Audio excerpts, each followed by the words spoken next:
I once knew a young man whose mind had regressed to a kid's.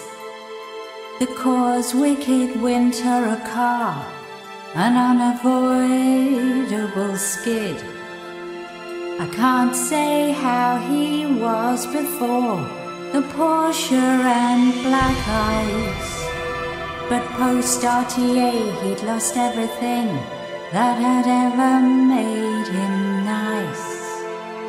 His body and mind were all skewed and mangled, his interest in Lego and girls cruelly entangled.